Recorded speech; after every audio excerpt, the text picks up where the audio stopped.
ইফতারের দোয়া কি? ইফতারের এই দোয়াটি আমরা কখন করব? ইফতারের সময় দোয়া কবুল হয় কিনা? ইফতারের সময় কখন? ইফতারির কোনো হিসাব নেওয়া হবে কিনা?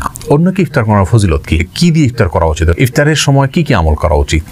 ইফতারের সময় কখন? আমরা কোন সময়টাতে ইফতার করব? সূর্য ডোবার সঙ্গে সঙ্গে ইফতার করব নাকি আজান হওয়ার জন্য অপেক্ষা করব? এর উত্তর হলো সূর্য ডোবা নিশ্চিত হয়ে গেলে আমরা ইফতার করে ফেলবো, কারণ কোরআন কারীম আল্লাহ তাআলা বলেছেন আতিমুস সিয়ামা ইলাল লাইল, তোমরা সিয়ামকে রাত পর্যন্ত পূর্ণ করো, লাইল পর্যন্ত পূর্ণ করো।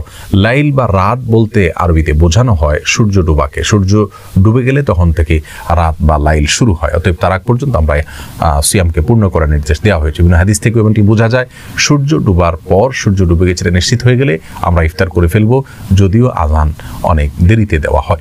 বেশিরভাগ মসজিদে মুয়াজ্জিন সাহেবরা আজান দিয়ে থাকেন নিজেরা ইফতার করার পর, তাহলে বোঝা গেল ইফতারের সময়টা আগেই হয়ে গেছে।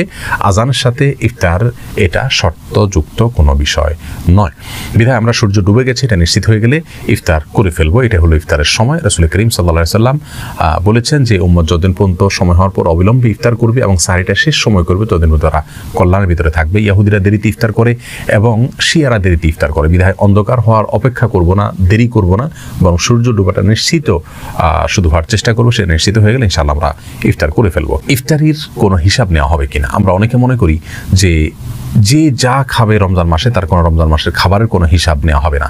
এটা ভুল ধারণা। আসলে প্রত্যেকটা খাবারের হিসাব নেওয়া হবে। বিশেষ করে হারাম যদি ভক্ষণ করা হয় তাহলে তার জন্য জবাবদিহি করতে হবে। কেউ যদি অপচয় করেন তার জন্য হিসাব দিতে হবে আল্লাহ সুবহানাহু ওয়া তাআলার কাছে। বিধায় আমরা এটা মনে করার কোনো কারণ নাই যে রমজান মাসে খাবারের কোনো হিসাব নাই, ইফতারের খাবারের কোনো হিসাব নাই। এটা ভুল ধারণা, বরং সব খাবারের হিসাব গ্রহণ করা হবে। অতএব অপচয় যেন আমরা না করি এবং হারাম ভক্ষণ না করি, সেই দুটি বিষয় আমাদের খেয়াল বিশেষভাবে করা উচিত। অন্যকে ইফতার করার ফজিলত কি? এর উত্তর হলো অন্যকে যদি আমি ইফতার করাই অন্য রোজাদার ব্যক্তিকে, তাহলে সেক্ষেত্রে ওই ব্যক্তি রোজা রেখে যে পরিমাণ সওয়াব পেয়েছেন তাটা তিনি পাবেনই, অতিরিক্ত হিসাবে আমাকে আল্লাহ সুবহানাহু ওয়া তাআলা একটি রোজার সওয়াব দান করবেন। আমি নিজে রোজা রেখে তো সওয়াব পেলামই, আরেকজনকে ইফতার করানোর ফলে তার সমপরিমাণ সওয়াব আমি পাবো।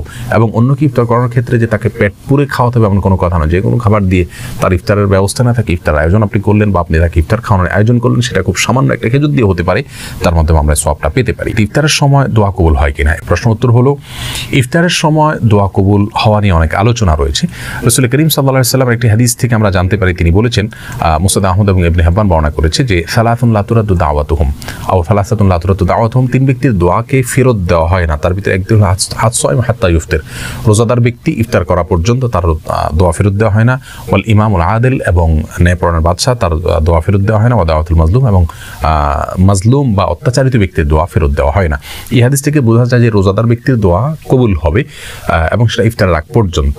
ইফতারের আগ মুহূর্তে বিশেষভাবে দোয়া করতে হবে, হাদিস থেকে সেটি বোঝা যায় না। তবে তিরমিজির অন্য একটা বর্ণনা থেকে আমরা জানতে পারি এই একই হাদিস প্রায়, সেখানে শুধু একটু ভিন্নতা রয়েছে। সেখানে বলা হচ্ছে হেইনা ইফতির, অর্থাৎ রোজাদার ব্যক্তি যখন ইফতার করে ওই সময়টা দোয়া কবুল হয়। তাহলে এই হাদিস থেকে বোঝা গেল যে ইফতার করার সময়টাতে দোয়া কবুল হয়। ইবনে মাজার একটা হাদিস রয়েছে, সেখানে ভাষ্য হলো এরকম, ইন্নাহু লিসসাইমি ইনদা ফিতরিহি দাওয়াতুন লা তুরাদ, নিশ্চয়ই রোজাদার ব্যক্তির ইফতার করার সময়টাতে একটা দোয়া তার কবুল করা হয়। তো এই হাদিস থেকে বোঝা যাচ্ছে যে ইফতারের সময় দোয়া কবুল হয়। সব মিলিয়ে আমরা বলতে পারি সারাদিনই রোজাদার দোয়া কবুল হয়। তবে ইফতারের আগ মুহূর্তে মানুষের শরীর ভেঙে পড়ে, মানুষ দুর্বল থাকে, আবার সূর্য ডোবার সময়টা খুব গুরুত্বপূর্ণ জিকিরের সময়। এই সময়টাতে বান্দা আল্লাহ সুবহানাহু ওয়া তাআলার কাছে দোয়া করলে দোয়া কবুল হবে, সে আশা খুব বেশি করা যায়। বিধায় ইফতারের আগে কোনো সিস্টেমিক্যাল দোয়ার কথা আমরা বলবো না। তবে কেউ চাইলে মনে মনে আল্লাহ সুবহানাহু ওয়া তাআলার কাছে আমি দোয়া পেশ করতে পারে, যেহেতু এই সময় দোয়া কবুলের কথা বিভিন্ন হাদিস থেকে বোঝা যায়। কি দিয়ে ইফতার করা উচিত? অর্থাৎ ইফতারের কোনো বিশেষ মেনু আছে কিনা? এর উত্তর হলো ইফতার সম্পর্কে রাসূল আকরাম সাল্লাল্লাহু আলাইহি ওয়াসাল্লামের অভ্যাস সম্পর্কে জানা যায়, তিনি রোতাব দিয়ে অর্থাৎ আদা পাকা খেজুর দিয়ে ইফতার করতেন। সেটা না পাওয়া গেলে নর্মাল যে কোনো সাধারণ খেজুর দিয়ে ইফতার করতেন, সেটাও না পাওয়া গেলে পানি দিয়ে ইফতার করতেন। বিধায় আমরা খেজুর দিয়ে ইফতার করার চেষ্টা করব, যেহেতু সারাদিন আমরা ক্ষুধার্ত থাকার পরে, তৃষ্ণার্ত থাকার পরে আমাদের শরীরে প্রচুর পরিমাণ সুগারের ঘাটতি থাকে। এই মুহূর্তে খেজুরটা অনেক বেশি আমাদের স্বাস্থ্যের জন্য উপকারী হয়। বিধায় আমরা খেজুর দিয়ে ইফতার করবো ইনশাআল্লাহ। যদি খেজুর আমাদের হাতের নাগালে না থাকে, সুযোগ না থাকে খেজুর দিয়ে ইফতার করার, তাহলে পানি দিয়ে ইফতার শুরু করব। এরপরে যে কোনো হালাল খাবার খাবো, তবে স্বাস্থ্যসম্মত খাবার অবশ্যই গ্রহণ করার চেষ্টা করব। ইফতারের সময় কি কি আমল করা উচিত? আসলে ইফতারের সময় বিশেষ কোনো আমল নাই। আমরা একে অন্যের সহযোগিতা করবো, বাসায় মা বোনদের সহায়তা করবো, ইফতার আয়োজনের জন্য সবাইকে নিয়ে বসবো ইনশাআল্লাহ। আর বিসমিল্লাহ বলে ইফতার শুরু করব। ইফতার আগ মুহূর্তে মনে মনে আল্লাহর কাছে দোয়া পেশ করবো, যেহেতু রোজাদারের দোয়ার কবুলের শেষ সময়টা হলো ইফতার। বিদায় শেষ মুহূর্তে এসে আল্লাহ সুবহানাহু ওয়া তাআলার কাছে আমরা দোয়া পেশ করব। আর সেই সাথে বিসমিল্লাহ বলে ইফতারের খাবার শুরু করব। ইফতার কিছুটা খেয়ে বা শেষ করে তারপর ইফতারের দোয়া পাঠ করব। এর বাইরে ইফতারের সময় সময় অন্য কোনো আমলের কথা কোরআন সুন্নাহ আমাদেরকে বলে। ইফতারের দোয়া কি? ইফতারের দোয়ার বিষয়ে বলবো, আবু দাউদে বর্ণিত হয়েছে রাসূল আকরাম সাল্লাল্লাহু আলাইহি ওয়াসাল্লাম থেকে, যাহাবা যমা ওয়াবতাল্লাতিল উরুক ওয়া সাবাতাল আজরু ইনশাআল্লাহ, এই দোয়াটি, যার অর্থ হলো জাহাবাজ জমা মানে হলো তৃষ্ণা বিদূরিত হয়ে গেছে, আমাদের তৃষ্ণা দূর হয়ে গেল, ইফতার করলাম। এবং ওয়াবতাল্লাতিল উরুক, আমাদের শিরা উপশিরাগুলো শীতল হয়ে গেছে।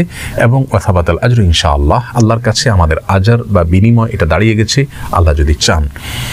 তো এই দোয়াটি পড়া সুন্নাত। এর বাইরে একটি দোয়া আমাদের দেশে খুব বেশি প্রচলিত আছে, আল্লাহুম্মা লাকা সুমতু ওয়া আলা রিজকিকা আফতারতু, অর্থাৎ আল্লাহ আপনার জন্য সিয়াম পালন করলাম এবং আপনার জন্য ইফতার করলাম, অর্থাৎ আপনাকে সন্তুষ্ট করার জন্য সিয়াম পালন করলাম এবং আপনার সন্তুষ্টির জন্যই আমরা ইফতার করলাম।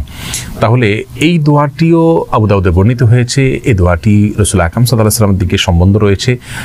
সেই সনদকে কোনো কোনো মুহাদ্দিস আপত্তি তুলেছেন, জয়ীফ বলেছেন, জয়ফের দাবি করেছেন। তবে এর আরও বিভিন্ন সূত্র রয়েছে।